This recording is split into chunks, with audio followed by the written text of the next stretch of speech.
వైసీపీకి భారీ షాక్ తగిలింది. పార్టీకి చెందిన పలువురు సీనియర్ నేతలు వరుసగా పార్టీని వీడుతున్నారు. ఇవాళ ఒక్కరోజే ఇద్దరు సీనియర్ నేతలు వైసీపీకి గుడ్ బై చెప్పారు. అసెంబ్లీ ఎన్నికల్లో ఓటమి తర్వాత పార్టీ కార్యక్రమాలకు దూరంగా ఉంటున్న మాజీ మంత్రి అవంతి శ్రీనివాస్ ఉదయం పార్టీకి రాజీనామా చేశారు. అవంతి రాజీనామా ప్రకటన వెలువడిన కొద్దిసేపటికే తాను కూడా పార్టీని వీడుతున్నట్లు భీమవరం మాజీ ఎమ్మెల్యే గ్రంథి శ్రీనివాస్ తెలియజేశారు. సీనియర్ నేతల వరుస రాజీనామాలతో పార్టీలో తీవ్ర కలకలం రేగింది. మరోవైపు వీరి బాటలోనే మరికొందరు వైసీపీ నేతలు కూడా పార్టీకి గుడ్ బై చెప్పే ఆలోచనలో ఉన్నారనే ప్రచారం జోరుగా సాగుతుంది. వైసీపీకి రాజీనామా చేస్తున్న నేతల్లో పలువురు టీడీపీలో చేరేందుకు ప్రయత్నాలు మొదలుపెట్టారని తెలుస్తోంది.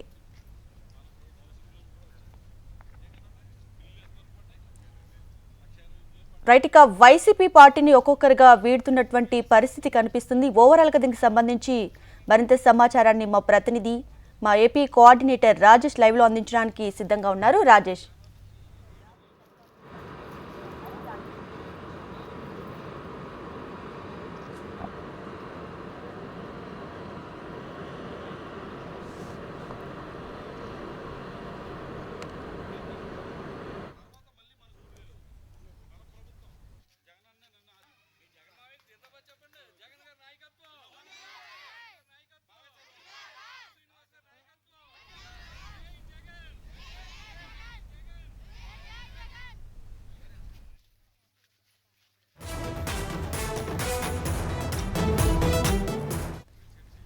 రైట్, ఇక వైసీపీ పార్టీకి చెందిన ఇద్దరు సీనియర్ నేతలు ఇప్పటికే వైసీపీ పార్టీని వీడినట్లు తెలుస్తోంది. దీనికి సంబంధించి మరింత సమాచారాన్ని ఏపీ కోఆర్డినేటర్ రాజేష్ లైవ్ లో అందించడానికి సిద్ధంగా ఉన్నారు. రాజేష్,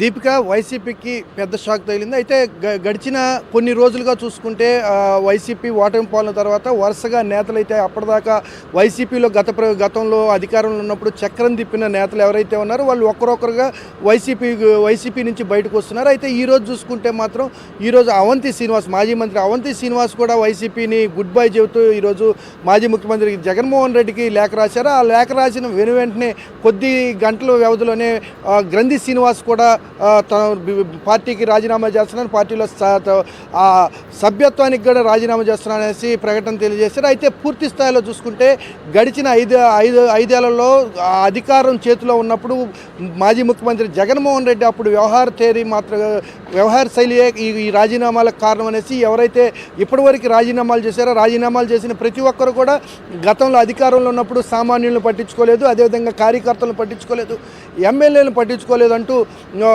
మాజీ ముఖ్యమంత్రి మీకే లేఖలు రాసేసి తమను పట్టించుకోకుండా వదిలిపెట్టడం వల్లే ప్రజలు బుద్ధి చెప్పారు, ప్రజలు చెప్పిన తీర్పుని గౌరవించాలి, అందుకే పార్టీని వీడిపోతున్నామని ప్రకటనలు చేస్తున్నారు. ఈరోజు అవంతి శ్రీనివాస్ కూడా గతంలో మాజీ మంత్రిగా చేసినప్పటికీ ఇప్పటికి పార్టీ కష్టాల్లో ఉన్నప్పుడు నేను వీడిపోట తప్పదు, ఎందుకంటే ప్రజా తీర్పుని గౌరవించాలి, కూటమి ప్రభుత్వం ఏర్పడి 6 నెలలు కాకముందే ఆందోళనలు ధర్నాలు చేయమని పిలుపునివ్వటం ఎంతవరకు సబబు, ఆ కూటమికి కూడా కొంత సమయం ఇవ్వాలి కదా. ఇటువంటి నేపథ్యంలో అసలు ప్రజలు ఇచ్చిన తీర్పుని మనం వ్యతిరేకిస్తూ ఆందోళన చేయటం ప్రజా పాలన కాదు, అసలు ప్రజలకి వ్యతిరేకంగా నేను చేయలేనంటూ ఆయన కూడా లేఖపూర్వకంగా రాజీనామా చేసి బయటకు వెళ్ళారు. ఇదే తరహాలో ఏదైతే ఈరోజు ఇద్దరు ఉన్నారో మరో 5 కీలకమైన నేతలు కూడా వైసీపీ నుంచి వీడి వెళ్తారనే వాదనలు అయితే మటుకు వైసీపీ నుంచి పూర్తిగా తెలుస్తుంది. రాజకీయ వర్గాల్లో చర్చ కూడా కొనసాగుతుంది. ఇప్పటి వరకు చూసుకుంటే దాదాపు ఈ 6 నెలల్లో గతంలో వైసీపీ అధికారంలో ఉన్నప్పుడు చక్రం తిప్పిన నేతలు, అదేవిధంగా కీలకంగా నియోజకవర్గాల్లో కీలకంగా రోల్ మోడల్గా ఉన్న నేతలు ఎవరైతే ఉన్నారో వాళ్ళందరూ కూడా ఒకరొకరుగా ఇప్పటికే దాదాపు 7 నుంచి 8 మంది బయటకు వచ్చారు. ఈరోజు చూసుకుంటే మరో 2 ఈ తరహాలోనే మరో 5 కూడా బయటకు వచ్చే అవకాశం ఉందనేసే వైసీపీలోనే కొంతమంది చెబుతున్నారు. ఇదంతటికి కూడా ఏదైతే ఇప్పుడు వీళ్ళు బయటకు వెళ్ళేది ఉందో బయటికి వెళ్ళే ప్రతి ఒక్కరు కూడా అధికారం ఉన్నప్పుడు ముఖ్యమంత్రిగా ఉన్న జగన్మోహన్ రెడ్డి సామాన్య కార్యకర్తలతో పాటు ఎమ్మెల్యేగా మంత్రులుగా చేసిన తమను కూడా తమ గోడును కూడా వెళ్ళని పరిస్థితిలో లేడు. అటువల్ల దాని ప్రతిఫలమే ఈ తీర్పు, ప్రజా తీర్పు ఇవ్వడానికి కారణం అనేసి ఆయనకే లేఖలు రాసేసి బయటికి వెళ్ళే పరిస్థితి ఉంది. ఇప్పుడు ఈరోజు చూసుకుంటే వీరిద్దరూ రాజీనామాలతో వైఎస్ఆర్సీపీలో కలకలం రేగింది. మరికొందరు బయటకు వెళ్తున్నారు. వారు ఎవరు ఏందనేది కూడా రాజకీయ వర్గాల్లో చర్చ జరుగుతుంది. దీపిక, అయితే రాజేష్, ఇప్పుడు వీరిద్దరూ టీడీపీలో చేరబోతున్నారంటూ కూడా మనకి తెలుస్తూ ఉంది. సో ఇది ఎంతవరకు కరెక్ట్ అంటారు?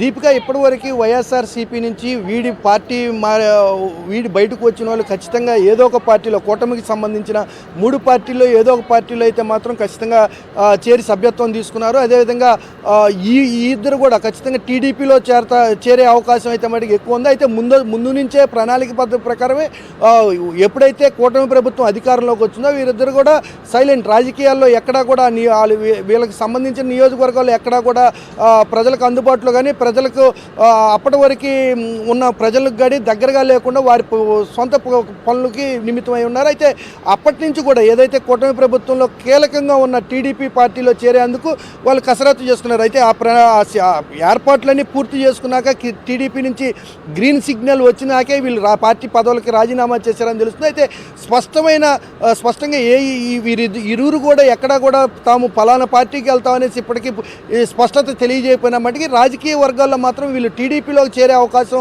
ఎక్కువగా ఉందనేసి తెలుస్తుంది దీపిక. అదేవిధంగా రాజేష్, ఇప్పుడు వీరితో పాటు గ్రంథి శ్రీనివాస్, అవంతి వీళ్ళతో పాటు కూడా మరో 5గురు కూడా పార్టీని వేడబోతున్నట్లు తెలుస్తుంది. సో వారికి సంబంధించి ఏమైనా details తెలిసాయా?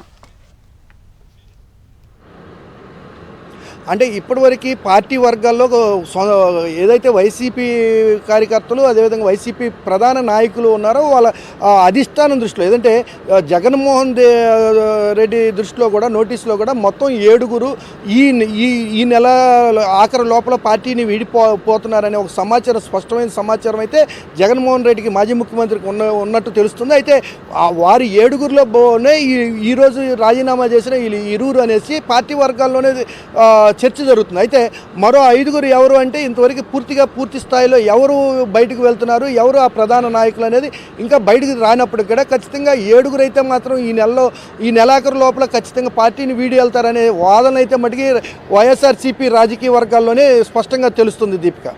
Right Rajesh, thanks for the updates.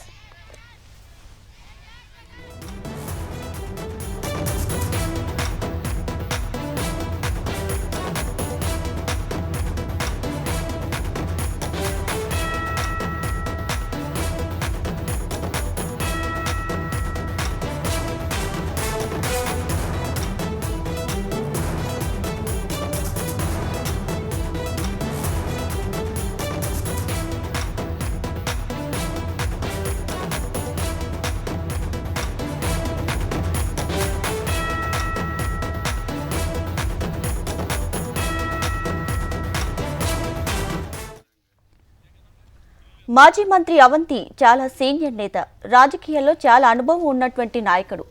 ఆయన రాజీనామాతో విశాఖ వైసీపీ పరిస్థితి ఎలా ఉండనుంది? సో దీనికి సంబంధించి మరింత సమాచారాన్ని మా ప్రతినిధి అనురాధ లైవ్లో అందించడానికి సిద్ధంగా ఉన్నారు.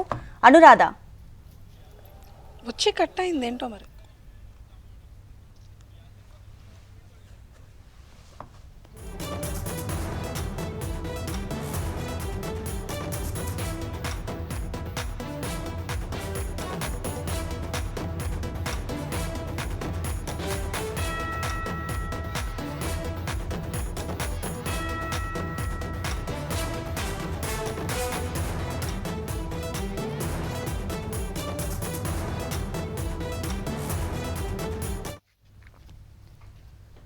రైట్గా ఎన్నికల్లో ఓటమి పాలైన తర్వాత వైసీపీ పార్టీని ఒక్కొక్కరు వీడుతున్నటువంటి పరిస్థితి కూడా ఉంది. తాజాగా ఈరోజు 2 సీనియర్ నేతలు వైసీపీకి గుడ్ బై చెప్పినటువంటి పరిస్థితి ఉంది. ఓవరాల్గా దీనికి సంబంధించి మరింత సమాచారాన్ని మా ప్రతినిధి అనురాధ లైవ్లో అందిస్తారు. అనురాధ,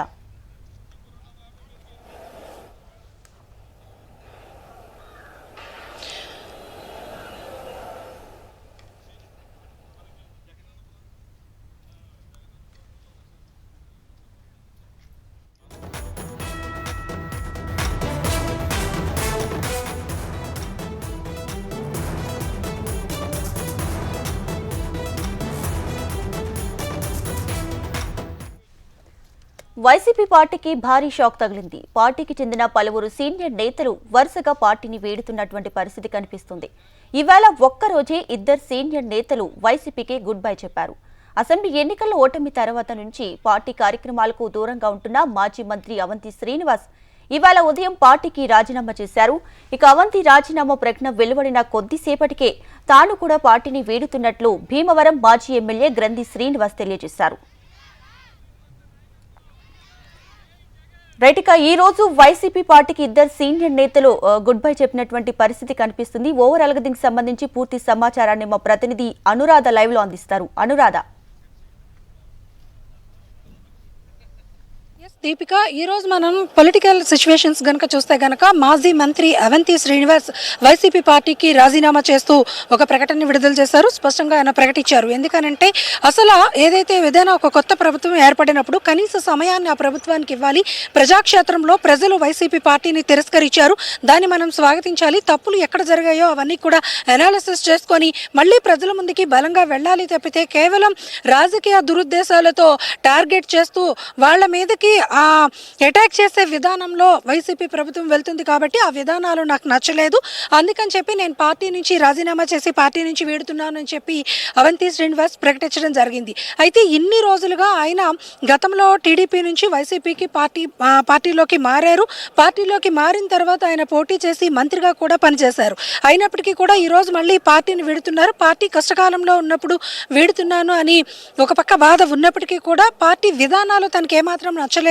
అలాగే కూటమి ప్రభుత్వం నిర్వహిస్తున్న పనులు కానీ వాళ్ళు చేస్తున్న ప్రత్యేకమైన ప్రజల దగ్గర తీసుకుతున్న పథకాలు కానీ తను ఆకర్షిస్తున్నాయంటూ కూడా మరొక ప్రకటన కూడా ఆయన స్పష్టంగా హెచ్ఎం టీవీకి ఇచ్చిన ఇంటర్వ్యూలో చెప్పడం జరిగింది. ఈ నేపథ్యంలో అవంతి కూటమి వైపు వెళ్తున్నారా, అవంతి కూటమిలో చేరేందుకు ప్రయత్నం చేస్తున్నారా అన్న చర్చ అయితే మాత్రం ఎప్పటి నుంచో జరుగుతుంది. ఇప్పుడు కూడా అదే పెద్ద స్థాయిలో ఊహాగానాలు ఒక వైజాగ్ మాత్రమే కాదు రాష్ట్ర వ్యాప్తంగా జరుగుతున్నాయి. అయితే ఇటీవల పరిణామాలన్నీ కూడా మనం పరిశీలిస్తే కనుక విశాఖలో ఉత్తరాంధ్రలో ఈ రకమైన ఇబ్బందికరమైన వాతావరణం ఉంది. అక్కడున్న నేతలతో మాకు సరిపోవటం లేదు అని కొంతమంది నేతలు ఎప్పటికే అధినేత ముందు పెట్టడం జరిగింది. కానీ ఏమాత్రం కూడా అక్కడి నుంచి స్పందన లేని పరిస్థితుల్లోనే మేము పార్టీని వీడి బయటకు వచ్చేసామని చెప్పి అవంతి శ్రీనివాస్ తెలియజేశారు. అయితే మొత్తానికి చూసుకుంటే కనుక అవంతి రాజకీయ ప్రస్థానం మరి ఎలా ఉండబోతుంది? ఇప్పటికే ఆయన పలుమార్లు పార్టీలు మారారు. ఆ నేపథ్యంలో ఆయన మళ్ళీ ఇప్పుడు వైసీపీని వీడిన తర్వాత తన రాజకీయ ప్రస్థానాన్ని ఎలా కొనసాగించే అవకాశం ఉంది అన్నది మాత్రం ప్రస్తుతం ఒక ఉత్కంఠమైన చర్చ అయితే మాత్రం పొలిటికల్ సర్కిల్లో నడుస్తుంది. ముఖ్యంగా కాసేపటి క్రితం ఆయన హెచ్ఎం టీవీతో మాట్లాడినప్పుడు కానీ ప్రెస్ మీట్లో చెప్పినప్పుడు కానీ ప్రధానంగా ఆయన చెప్తుంది ఏంటంటే అధినేత ప్రజల ముందుకి వచ్చే విధానం కానీ నాయకులతో పని చేయించుకునే విధానం కానీ తనకు నచ్చలేదు. కేవలం కొద్దిమంది ఎవరైతే ఉంటారో ఆ ముఖ్యమైన వ్యక్తులతో మాత్రమే జగన్ సన్నిహితంగా ఉంటారు. మిగిలిన అందరితోని కూడా ఆయనంత సన్నిహితమైన వాతావరణం అక్కడ ఉండదు. కాబట్టి మేము మా ప్రజా సమస్యల్ని కానీ లేకపోతే మాకున్న ఇబ్బందులను కానీ ఆయన ముందు పెట్టలేకపోయాము. అందువలన అక్కడ ఇమడలేక బయటకు వచ్చేస్తున్న పరిస్థితి ఉంది అన్నది ఆయన ఒక ప్రకటన చేసినట్లుగా, అంటే ఆయన మాటల్లో ఆ భావ వ్యక్తీకరణలో మనకు అర్థమైంది. అయితే మొత్తానికి వైసీపీకి ఇది బిగ్ షాక్గా చెప్పొచ్చు. ఎందుకనంటే ఇప్పటికే ప్రజాక్షేత్రంలో వైసీపీ పార్టీకి ప్రజలు ఇచ్చిన తీర్పు కనుక చూస్తే కనుక ఇప్పటికే ఆ పార్టీ చాలా కష్టాల్లో ఉంది. మరి ఆ పార్టీ కోలుకునే దానికి ఎలా అనేది ఒక పక్క జగన్మోహన్ రెడ్డి దాన్ని ఒక ఇంజనీరింగ్ చేస్తూ వస్తూ ఉంటే మరోవైపు ఇక్కడ పార్టీలో ఉన్న నేతలంతా కూడా పార్టీని విడిచి వెళ్ళిపోతున్నారు. ఈ నేపథ్యంలో పార్టీ యొక్క నిర్ణయాలు ఎలా ఉంటాయి, తదుపరి ఎలాంటి పరిస్థితుల్లో వైసీపీ పార్టీ పొలిటికల్ జర్నీ చేస్తుంది అన్నది కూడా మరొక చర్చ నడుస్తుంది. ఈ కీలకమైన వ్యక్తులు కీలకమైన నేతలుగా అంటే పార్టీల్లో చాలా సీనియర్స్గా ఉన్న నేతలంతా కూడా అలాగే సామాజిక వర్గాలకి సంబంధించి ముఖ్యంగా అవంతి శ్రీనివాస్ కాపు నేత, ఉత్తరాంధ్ర అంతా కూడా కాపు సామాజిక వర్గాన్ని ప్రభావితం చేసే నేత. గతంలో ఆయన పార్టీలు మారినప్పుడు కానీ లేకపోతే పదవులు ఆశించినప్పుడు కానీ కేవలం ఆ యొక్క ఏదైతే సామాజిక వర్గాన్ని బేస్ చేసుకుని కూడా ఆయన తన రాజకీయ ప్రస్థానాన్ని కొనసాగించారు. ఈ నేపథ్యంలో ఇప్పుడు ఆయన పార్టీని వీడి వెళ్ళిన తర్వాత అదే ఏదైతే అవంతి శ్రీనివాస్ కాన్స్టిట్యూషన్ ఉందో అక్కడి నుంచే ఆ భీమిలి నుంచి సేమ్ అదే నియోజకవర్గం నుంచి గంటా శ్రీనివాసరావు కూటమి నేతగా ఎమ్మెల్యేగా అక్కడ గెలిచి అక్కడ ప్రజలకి ఆయన ప్రజాసేవలోకి అందుబాటులోకి వచ్చారు. ఈ నేపథ్యంలో వీళ్ళిద్దరి మధ్యన ఉన్న వైరం ఏదైతే మొదటి నుంచి రాజకీయ వైరం ఉంది కాబట్టి ఆయనతో సరిపడికే ఆయన రాజకీయాలకు దూరంగా ఉంటున్నారా, మరి ప్రత్యక్ష రాజకీయాలకి అవంతి దూరం అవుతారా, లేక ఖచ్చితంగా మళ్ళీ ఏదైనా ఒక పార్టీని తీసుకుని కానీ లేకపోతే కూటమి పార్టీలోకి వచ్చే ప్రయత్నం కానీ చేస్తారా అన్నది మాత్రం ఇప్పుడు చాలా ఆసక్తిగా మారింది. పొలిటికల్ సర్కిల్ అంతా దీని మీద అయితే మాత్రం విస్తృతంగా చర్చ అయితే జరుగుతూ ఉంది. చూడాలి మరి అవంతి ప్రస్థానం ఎలా ఉంటుంది అన్నది. మరి ఆయన వెనకాల ఇంకెవరైనా అంటే ఇంతకుముందు గతంలో వైసీపీలోకి పార్టీలు మారి వచ్చిన నేతలు ఎవరైనా ఉంటే అలాంటి వాళ్ళు ఎవరైనా అవంతి బాట పడతారా?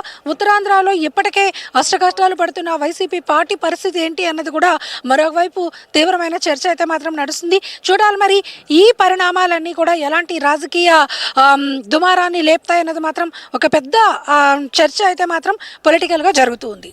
ఎస్ అనురాధ్, ఇప్పుడు నెక్స్ట్ అవంతి శ్రీనివాస్ స్టెప్ ఎలా ఉండబోతుంది, ఆయన కార్యాచరణ ఎలా ఉండబోతుంది అంటారు? ఎస్ దీపిక, కరెక్ట్గా మనం చూడాలి అని అంటే కాసేపటి క్రితం మనతో మాట్లాడిన ఇంటర్వ్యూలోనే ఆయన స్పష్టంగా చెప్పడం జరిగింది. కేవలం వ్యక్తిగత పనుల కోసం మాత్రమే నేను ఈ రాజకీయ విరామాన్ని తీసుకుంటున్నాను, రాజకీయాలకు దూరంగా మాత్రం ఉండను. కేవలం అలాగే మరొక వైపు చూసుకుంటే కనుక వైసీపీ పాలన యొక్క విధానాలు నాకు నచ్చలేదు. ఎందుకంటే ప్రజాక్షేత్రంలో ప్రజలు ఒక తీర్పునిచ్చారు, ఆ తీర్పును మనం స్వాగతించాలి. తప్పులు ఎక్కడ జరిగాయి అనేది మనం ఒక ఎనాలిసిస్ చేసుకోవాలి. ఆ విధంగా రాజకీయాల్లో ముందుకు వెళ్ళాలి. కానీ కేవలం కూటమి ప్రభుత్వాన్ని టార్గెట్ చేస్తూ నాయకుల్ని ముందుకు వెళ్ళమనే పరిస్థితి వైసీపీలో ఉంది. ఆ విధానాలు నాకు నచ్చలేదు, కాబట్టి నేను రాజకీయాలకు దూరంగా ఉంటాను అని ఆయన చెప్తున్నప్పటికీ కూడా కూటమి ప్రభుత్వం పాలన అద్భుతంగా ఉంది. 5 నెలల్లో వాళ్ళు ప్రజాక్షేత్రంలో మంచి మార్కులే పొందారు అని చెప్పి ఆయన ఏదైతే ప్రశంసలు ఇస్తున్నారో ఈ నేపథ్యంలో మనం క్లియర్గా ఆయన కూటమి వైపు మళ్ళీ వెళ్ళే ప్రయత్నం చేస్తున్నారు అన్నది మనకైతే అర్థమవుతుంది.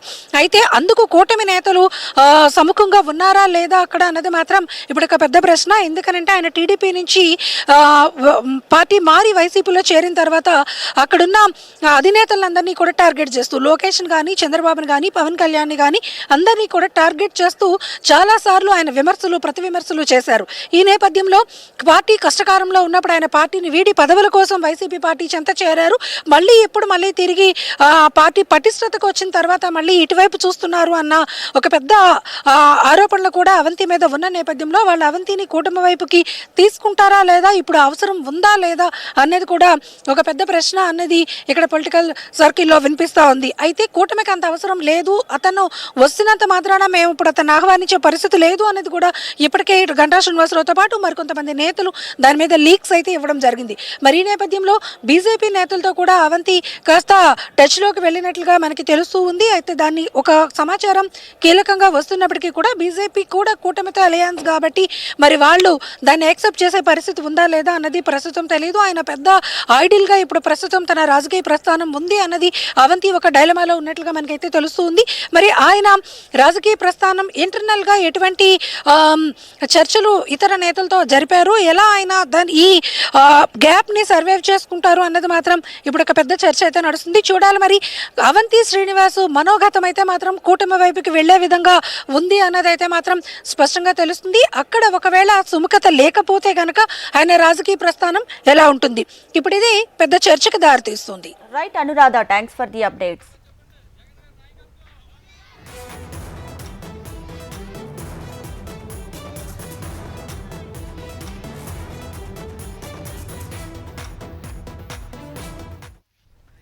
ఉమ్మడి పశ్చిమ గోదావరి జిల్లాలో భీమవరం నియోజకవర్గానికి ప్రత్యేక స్థానం ఉంది. అలాంటి భీమవరంలో మంచి పట్టున్న నేత గ్రంథి శ్రీనివాసరావు. ఆయన వైసీపీకి రాజీనామా చేయడం జిల్లాలో తీవ్ర చర్చకు దారితీసింది.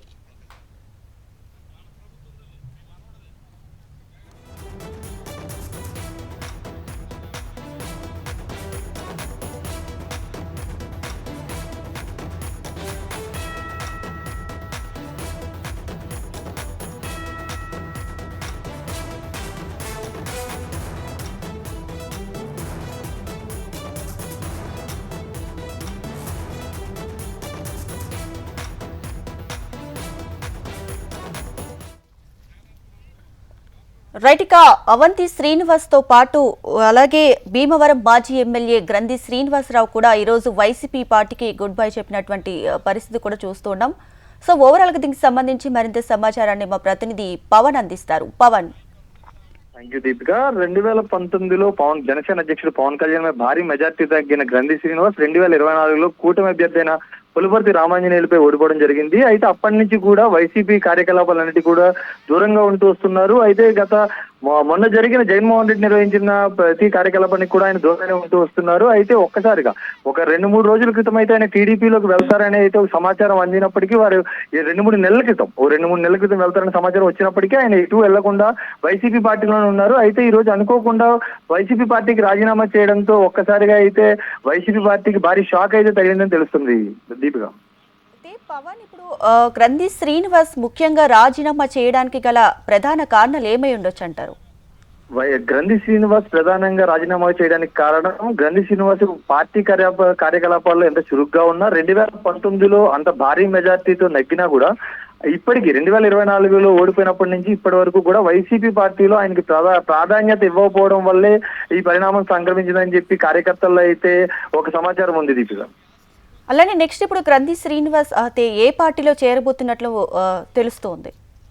అయితే 2019 అవ్వచ్చు 2024లో కూడా జనసేన పార్టీ నుండి పవన్ కళ్యాణ్ గ్రంథి శ్రీనివాస్ మీద తీవ్ర ఆరోపణలు అయితే చేశారు. భారీగా భీమవరంలో అవినీతి జరిగింది, గ్రంథి శ్రీనివాస్ భారీగా అవినీతి పాల్పడ్డారని జనసేన అధ్యక్షుడు పవన్ కళ్యాణ్ తీవ్ర ఆరోపణలు అయితే చేశారు. మరోపక్క గత 5 నెలలో 5 రోజులు ఐటీ దాడులు కూడా జరిగాయి గ్రంథి శ్రీనివాస్ మీద. అయితే ప్రస్తుతం అయితే గ్రంథి శ్రీనివాస్ ఏ పార్టీలోకి వెళ్తారనే సమాచారం అయితే లేదు. కానీ వాళ్ళ అనుచరుల దగ్గర నుంచి టీడీపీకి వెళ్లే అవకాశం ఉందైతే వారి అనుచరులు అయితే చెప్తున్నారు దీంట్లో. Right Pawan, thanks for the updates.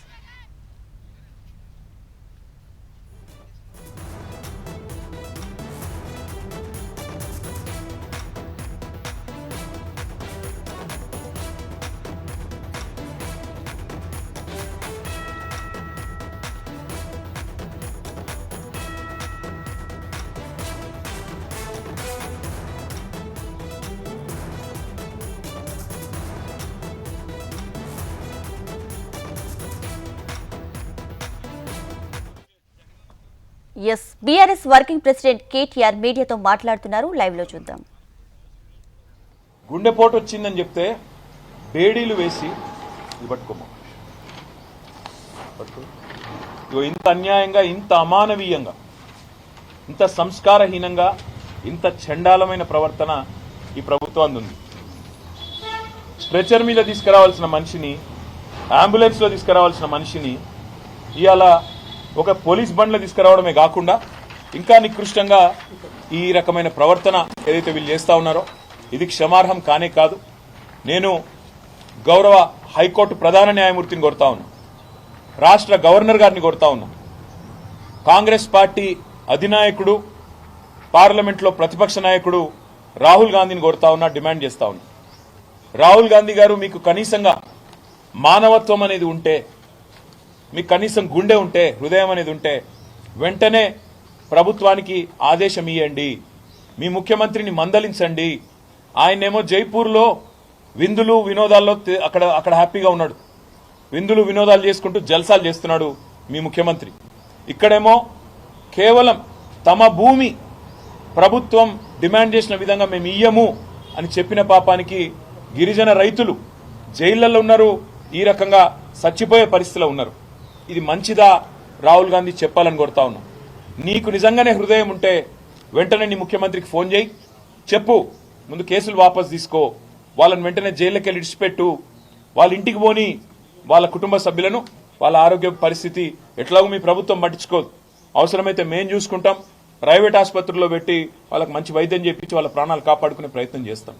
ఇది మంచిది కాదు. ఇంత అహంకారం, ఇంత తెంపరితనం, మేమేందో రాజులము రారాజులము, మా మాట నేను నడవాలే, ఇది మా కొడంగల్ సామ్రాజ్యంలో, తిరుపతి రెడ్డి రేవంత్ రెడ్డి సామ్రాజ్యంలో ఇంకోవాళ్ళు రావద్దు అన్నట్టుగా ఈ రకంగా వ్యవహరించడం మంచిది కాదు. లగచర్లలో మీరు నిజంగానే తప్పు చేయకపోతే ఫార్మా విలేజ్ అని చెప్పి ఎందుకు వాపసు పోయింది? మళ్ళీ అలా ఇండస్ట్రియల్ కారిడార్ అని ఎందుకు వస్తున్నారు కొత్తగా? అదేవిధంగా నేను ఇంకొకటి మా మీడియా మిత్రులను కూడా అడుగుతా ఉన్నా, రాజ్యాంగంలోని ఆర్టికల్ 14, 19, 21 ఈ 3 ఆర్టికల్స్ ప్రకారం, రాజ్యాంగం ప్రకారం, భారత రాజ్యాంగం ప్రకారం ఒక అస్వస్థతగా ఇబ్బందుల్లో ఉన్న వ్యక్తికి బేడీలు వేయడం అంటే వారి హక్కులను హరించడమే. బిఎన్ఎస్ఎస్ అనే కొత్త చట్టం వచ్చింది. ఆ కొత్త చట్టం ప్రకారం కేవలం తీవ్రవాదులకు మాత్రమే, క్రూరమైన నేరస్తులకు మాత్రమే బేడీలు వేయాలన్న నిబంధనలు ఉన్నాయి తప్ప ఇవాళ రైతు బిడ్డలకు రైతులకు గిరిజన రైతులకు బేడీలేసిన ఒక అహంకార దుర్మార్గ ముఖ్యమంత్రి రేవంత్ రెడ్డి వైఖరిని ఇవాళ మనందరం కూడా ముక్త కంఠంతో ఖండించాల్సిన అవసరం ఉంది. పోలీస్ మాన్యువల్స్ ప్రకారం, జైలు మాన్యువల్ ప్రకారం కూడా అండర్ ట్రయల్ ఖైదీలను ట్రీట్ చేయాల్సిన విషయంలో ఉన్న అన్ని చట్టాలను కూడా తుంగలో దొక్కుతా ఉన్నారు. దీన్ని కూడా రాష్ట్ర ప్రధాన న్యాయమూర్తి గారు దయచేసి పరిగణలోకి తీసుకోవాలని వారికి నా విజ్ఞప్తి. అదేవిధంగా ఇవాళ వాళ్ళు చేసిన నేరం ఎల్లా ఒక్కటే, గిరిజనులు కావడమే వాళ్ళు చేసిన నేరం, చిన్న రైతులు కావడమే వాళ్ళు చేసిన నేరం. ఆయనకు ఏ పదవి లేని తిరుపతి రెడ్డి గారేమో కొడంగల్లో 200 మంది ప్రైవేట్ సైన్యంలాగా పోలీసులను పెట్టుకుని ఊరేగుతా ఉన్నాడు. రేవంత్ రెడ్డి మాట వినినందుకు గిరిజనులను ఇవాళ వేధిస్తా ఉన్నారు. అండర్ ట్రయల్ ఖైదీలుగా ఇవాళ అసలు ఇన్ని రోజులు దారుణం, అసలు ఉండడమే దారుణం. వికారాబాద్ కొడంగల్ కోర్టు నుంచి హైదరాబాద్లోని నాంపల్లి కోర్టుకి పేపర్లు ట్రాన్స్ఫర్ చేయకుండా 20 రోజుల పాటు జాప్యం జరగడం వల్ల, ప్రొసీజరల్ డిలే వల్ల ఇలా మా నాయకుడు నరేందర్ రెడ్డితో పాటు ఇంతమంది 20 రోజుల పాటు ఉత్త పుణ్యానికి జైళ్లలో మగ్గుతా ఉన్నారు. అందుకే ముఖ్యమంత్రి ఆదేశాలు, ముఖ్యమంత్రి యొక్క ఉద్దేశపూర్వకమైన ఎజెండానే దీని వెనకాల మాకు కనబడతా ఉంది. కేవలం నా మాట వినలేదు అని చెప్పి వాళ్ళను హింసించండి అన్నట్టుగా గుండెపోటు వచ్చినా కుటుంబ సభ్యులకు తెలియజెప్పకుండా మరి దుర్మార్గంగా ఇంకొక 2 పేర్లు కావలి రవీందర్, గుండెమేని బసప్ప, వాళ్ళిద్దరు కూడా ఆరోగ్యం బాగాలేదు, వాళ్ళను కూడా వెంటనే విడుదల చేయాలి. అదే వారితో పాటు మిగతా వాళ్ళందరినీ కూడా వెంటనే విడుదల చేయాలని చెప్పి కూడా మేము డిమాండ్ చేస్తా ఉన్నాం. అదే మాదిరిగా మిగతా రైతుల మీద కూడా నెల రోజులు జరిగిన తర్వాత కూడా ఇంత దుర్మార్గంగా, ఇంత అరాచకంగా ప్రభుత్వం ఏదైతే వ్యవహారం చేస్తా ఉన్నదో ఈ విషయంలో ఇకనైనా రేవంత్ రెడ్డి భేషజానికి పోకుండా, అనవసరపు అహానికి పోకుండా ముందుకొచ్చి స్పందించి ఆ కేసులు విత్డ్రా చేసుకొని వారిని తక్షణమే విడుదల చేసి వారి కుటుంబ సభ్యులకు అప్పచెప్తే వారి ఆరోగ్యాన్ని, వారి ప్రాణాలను కాపాడిన వాడైతాడు. లేకపోతే మాత్రం చరిత్రహీనుడిగా మిగిలిపోతాడని చెప్పి తెలియజేస్తూ మీడియా మిత్రులకు కూడా చివరిగా ఒకటే విజ్ఞప్తి, దయచేసి హీర్యానాయక్ విషయాన్ని, బసప్ప విషయాన్ని, అదేవిధంగా రాఘవేంద్ర విషయాన్ని, మా నాయకుడు పట్నం నరేందర్ రెడ్డి గారి విషయం, ఆరోగ్యం విషయంలో దయచేసి మీరు కూడా ప్రజలకు చెప్పండి. తద్వారా ప్రభుత్వం మీద, అదేవిధంగా న్యాయ వ్యవస్థ మీద కూడా మరి వారికి సరైన సమాచారం పోవడానికి కూడా అవకాశం ఉంటుందని చెప్పి కూడా విజ్ఞప్తి చేస్తూ మీ అందరికీ కూడా ధన్యవాదాలు. Thank you.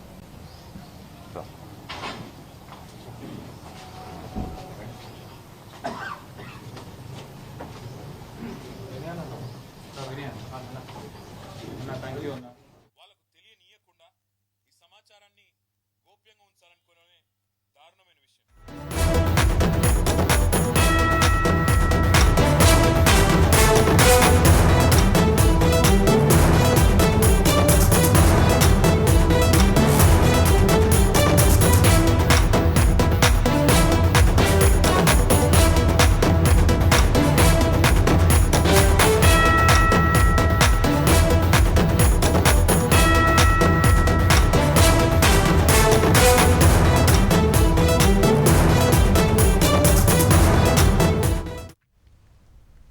ఛత్తీస్గఢ్ రాష్ట్రం నారాయణపూర్లో భారీ ఎన్కౌంటర్ జరిగింది. ఈ నెల 15వ తేదీన బస్తర్లో కేంద్ర హోంమంత్రి అమిత్ షా పర్యటించనున్నారు. ఈ నేపథ్యంలో మావోయిస్టులు రెక్కి నిర్వహించినట్లు ఇంటెలిజెన్స్ నివేదిక పంపింది. మాద్ ప్రాంతంలో భారీగా మావోయిస్టులు ఉన్నారన్న పక్కా సమాచారంతో పరిసర ప్రాంతాలను జల్లెడపడుతున్నాయి భద్రతా బలగాలు. ఈ నేపథ్యంలో మావోయిస్టులు ఎదురుపడటంతో ఎదురు కాల్పులు చోటు చేసుకున్నాయి. ఈ కాల్పుల్లో 12 మందికి పైగా మావోయిస్టులు మృతి చెందినట్లు తెలుస్తోంది. అయితే ఇప్పటి వరకు ఎన్కౌంటర్ ని పోలీసులు ధృవీకరించలేదు. బస్తర్ ఐజీ సుందర్ రాజన్ ఆధ్వర్యంలో 4 జిల్లాల నుంచి 1000 మందికి పైగా సైనికులు ఈ ఆపరేషన్లో పాల్గొన్నారు. ప్రస్తుతం ఎదురు కాల్పులు కొనసాగుతున్న వేళ దండకారణ్యంలో యుద్ధ వాతావరణం నెలకొంది.